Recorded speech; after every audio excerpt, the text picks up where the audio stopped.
Welcome into Blue Collar Sports, everyone, and thank you for choosing to spend your 2 o'clock afternoon on this pretty warm day in Boise, Idaho on Tuesday, March 5th, down here with us at Blue Collar Sports. I'm joined here with co-host Trevor Brennan. I'm your co-host Seth Newbill.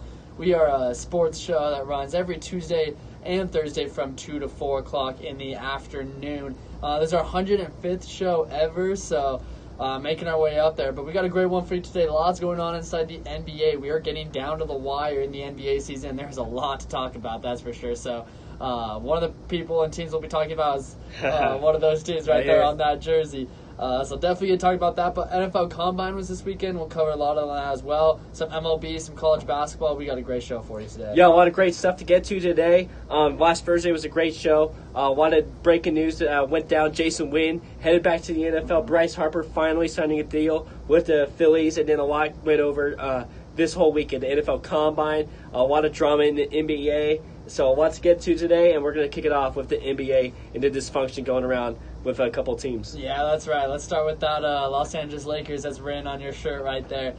They dropped another one last night in a big-time game with the Clippers. That is the team they are chasing right now in the Western Conference. Had a great opportunity at home. I mean, I know it's considered a home game, but they both play there. True. But it was a Lakers home game, and Clippers got the best of them again. This was coming after they lost to the Phoenix Suns as well.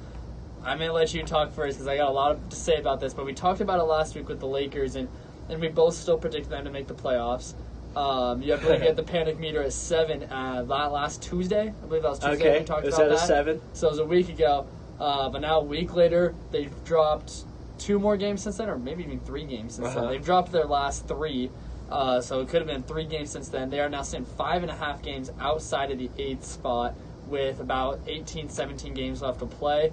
Where's your panic meter at? Yeah, today it is a little bit higher than it was a week ago. I'm going to have to say a 9.5. Oh, that's a lot higher. That's not a little bit higher. That's a lot higher. It is not a 10 yet because a 10 will be if they are officially out of the playoffs. And they're not officially out, okay? They still got a small chance. ESPN's saying it's below 1%, but let's be real. ESPN doesn't know what they're doing sometimes. So they still have a chance. It's at 9.5 because the dysfunction does not look good. They lost to a Suns team, which isn't good at all, but they did beat the Bucks. Maybe they're on the rise. But last night, losing to the Clippers, 113-105, was the big hit on them this season. That was the biggest game probably of the year. And they started off very strong, but they cannot finish games like they have been all season long. So very disappointing game last night against the Clippers, and that really was the biggest defeat of the entire season. And so that raised my panic meter to 9.5 because I'm very worried. Losing to a team like the Clippers, who they need to beat to get to the playoffs, is not a good look. Yeah, I said it on Thursday's show. This game, I said that the game on Monday night, which was last night, that game against the Clippers is going to be their biggest one. And they blew it. And when I watched this game, there's no fight to this team. This team there's no dog in them. There's no inner fight that, they hit us in the mouth, we're going to bounce back. No, someone hits them in the mouth, they immediately point fingers.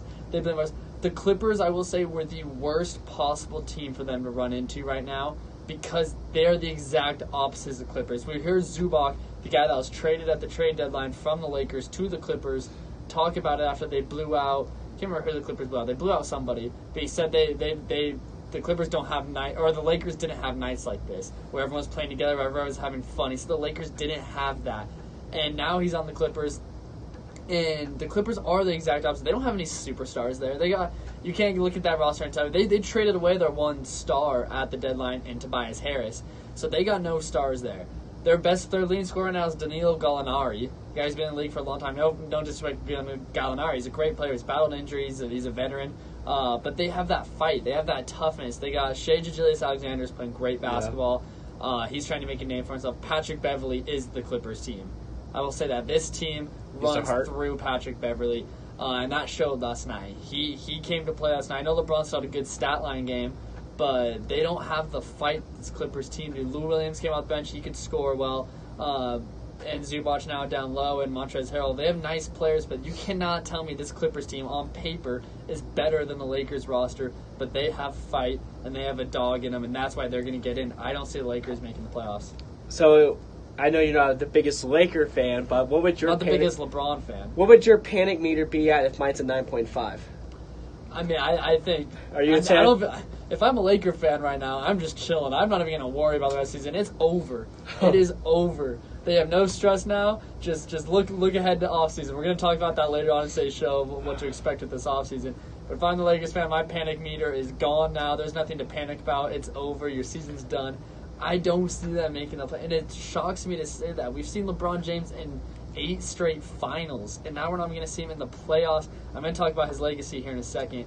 But yeah, if your panic meter is 9.5, I'm going to say there's no panic. It's over. It's a done deal. Well, to me, it's not over until it really officially is, so they still have a chance. But here are a couple things I would do. I don't know if I would totally shut down LeBron James. I think I might put him on a minute restriction, though. I think I'd do a minute restriction somehow. LeBron would listen to that? He'd be very upset about it, but this is what he's got to do. If I'm the team, you got to say you haven't really shown that you're all in with this team and these players and these coaches. So I'm going to give you a minute restriction because nothing else is working. So we got to do this to you. We don't really want to shut you down because we want you to play and keep in shape, but we don't want you to go out 100% and get hurt. So we're going to put you on a minute restriction, and we're going to let the young guys, the young players like Brandon Ingram, Kyle Kuzma, Lonzo, once he gets back, really take over this team. And they did that last year. I want them to show how talented they are, if they can really play together, and if they who gels together. And LeBron James will be able to see which players he wants to bring back, who he wants to play with in the future, because we obviously know he doesn't want to play with all these guys. He's got to figure out who he wants on this team next year. It's going to be a totally different team. So we want these young players to really take over this team, play together, and then improve their assets. So if they want to trade for Anthony Davis or somebody else in the offseason, I want these young players to play well so that a lot of teams are going to want to actually make a deal happen. And also, we got to see if Luke Walton can really be the guy. I'm hearing that he's probably out by the end of the season. And for me, what I've been hearing, I think Tyronn Lue will be the guy to take over. You need someone that come in, be a friend of LeBron, who LeBron can trust. That would be Tyronn Lue, who won the championship with him in Cleveland. And then I think that would be the right thing to do once their season is officially over. So that's what I was going to ask you. Is this minutes restriction put in me? Would you do it set in stone? They play the Nuggets tomorrow night on ESPN. Not would yet. Would you do it tomorrow, or would you wait for another week to see what happens? I'd do one more week. Go out, see if you can beat the Nuggets. I know they got a big game against the Celtics on Saturday night, who are also struggling. Maybe you could get a win there, and then let's see what Clippers do. Let's see what the Spurs do if they somehow drop a couple, just in case. And if you get 6 games or even more out of the 8 spot, then I think you like to do a restriction. Now that we're talking about LeBron, let's talk about LeBron. I want to get your take on this season because I got something. LeBron's obviously one of the greatest players to ever play the game. Everyone that knows me knows this show. I don't like LeBron James. And so this season I've never smiled so much. It's been a great season. I loved every second of this. And it's only going to get better. If there's a playoffs without LeBron James, man, there's no stress. It's going to be the worst rating NBA players of all time. Or no, Eastern Conference the last 10, 15 years. I think the Eastern Conference is going to get a lot of ratings. But I want to talk about LeBron and his legacy after this season. I think this season is going to take a serious hit on it. I'm not just saying this because I don't like LeBron, but look at all the arguments people have made against him. All arguments people like me have made against him over the years. Is everyone, when they talk about achievements, they talk about stats. Yeah, stats are great, but stats are empty if you don't win games. There's no such thing as a good stat if you're not winning a game. They're empty. They don't mean anything. But no, statistically speaking, those stats that he's had lead to wins. He's won a lot of games. I'm not going to lie. He's obviously won a lot of games. Been to 8 straight finals. But that I think has been the signature statistic that people use when they compare LeBron to Michael, is that he's been to 8 straight NBA finals. But the one hit people have always had on that, and this is the one hit I've always used against that, is he's in the Eastern Conference. He hasn't had a lot of competition.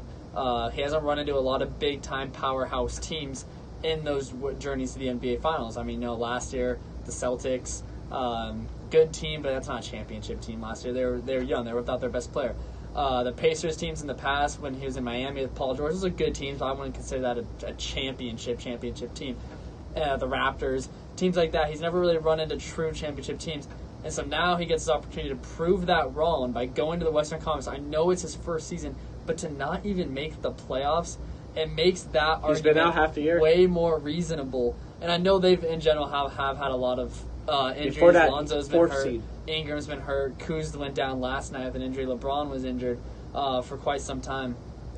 But I think this legacy speaking, this season's going to take a hit on them because of that perspective. I think people could use that argument now and have a reasonable time. I mean, I really do. It's never going to end, but I think this season should end the LeBron James, Michael Jordan debate. I don't think there ever should have been a debate to begin with. LeBron James is obviously a tremendous player. I'd have him as a top 5 player all the time. I even hesitate on that. Second. But I think this ends debate. I think this is about as worse of a season as I could have ever expected for the Lakers and for LeBron James. To me, this season means absolutely nothing if only one thing happens within the next 4 years on this contract he signed with the Lakers. That's if he wins one NBA championship. If he wins one finals, this season and any other Lakers season will not matter at all. You think that put him above Mike? 3 championships with 3 different franchises. Nobody's ever done that before. It'd be very close to me. See, yeah, I mean that's obviously incredible, but not a lot of people have played for 3 franchises. You know, no, LeBron kind of has been the first player to really showcase mobility, moving to new teams, and that's what players are doing now. Kevin Durant's doing that. I think we're going to see a lot of players this offseason do it. That's really what LeBron James has started. We haven't really seen that before because players usually stayed with the team they got drafted to. Now we're seeing a different thing, and I think it showcases a lot because one player can go to 3 different teams and really take over and win a championship with 3 different style of games and plays and players around them. So I think that's something that could really put him above a lot of other players. But this season will not matter at all if he does that one thing, and he's got 3 more years to do it. Well, that's a lot easier said than done. We'll see what happens. He's getting up there. And we're going to talk a lot more about LeBron James next segment as well when we give you our top 10 small forwards. So we're going to talk more about that. But another major franchise, perhaps the 2 biggest franchises in all of the NBA, are both kind of in turmoil. We just talked about the Lakers, but the Boston Celtics. We talked about it last week.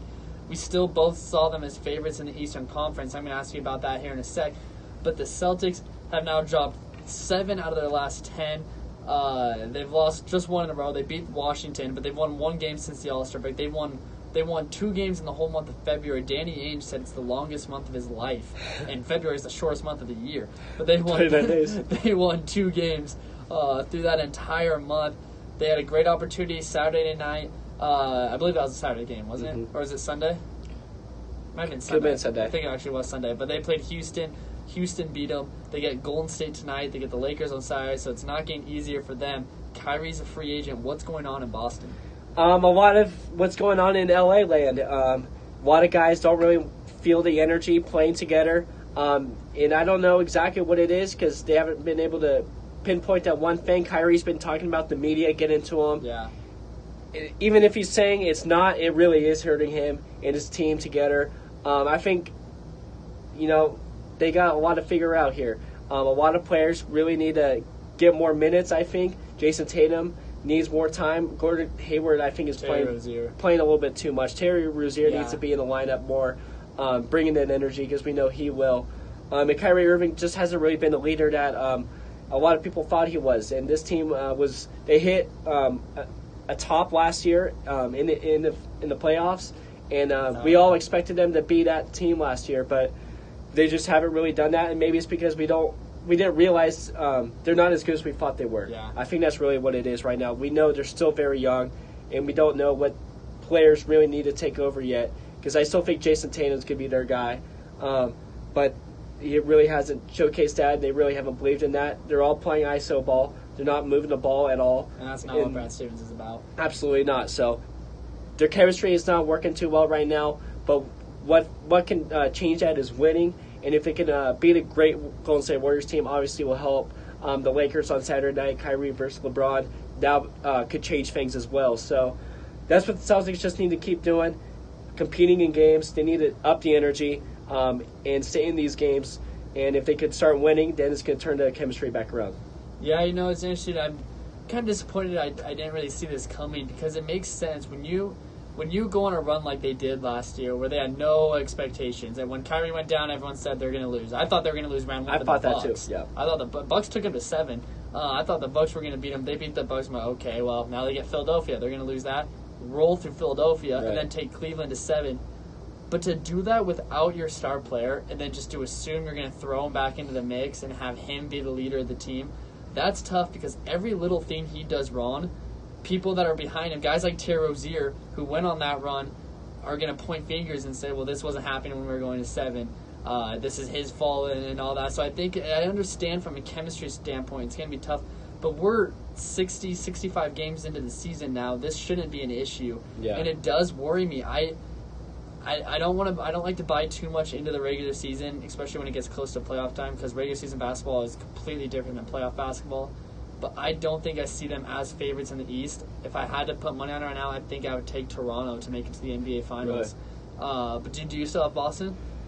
Boston would be my number 1 team still, even though I have a lot more questions on them. My panimeter is probably a 5 or 6 right now for them. You would have a 4 last time? Probably a 4. Let's say they're a 5.5 right now. Let's go right in the middle. But they're still, to me, the most talented team in the East, and I still have them number 1. Still like Philadelphia a lot. I know you're not big on them, but I have them too.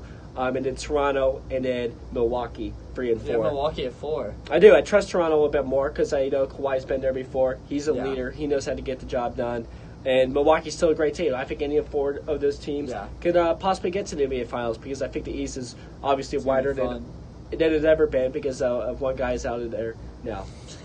Eastern Conference race is going to be very fun. I am thinking I'm ready to put Toronto as my number 1. I still like Boston at that 2 spot. But Milwaukee, they're close to me. I have Philly at 4. I'm not buying into Philly, but we'll see come playoff time, that's for sure. But we got plenty more NBA coming up for you. Boston, LA, in turmoil. We'll continue to discuss this. Boston plays tonight against Golden State. I'm sure it's the last team they want to see right now. But a win in this game could be a win that really, like you said, winning could change everything. It could really turn around their season. But stay tuned. We got our top 10 small forwards coming up for you. It's going to be a great rest of the show.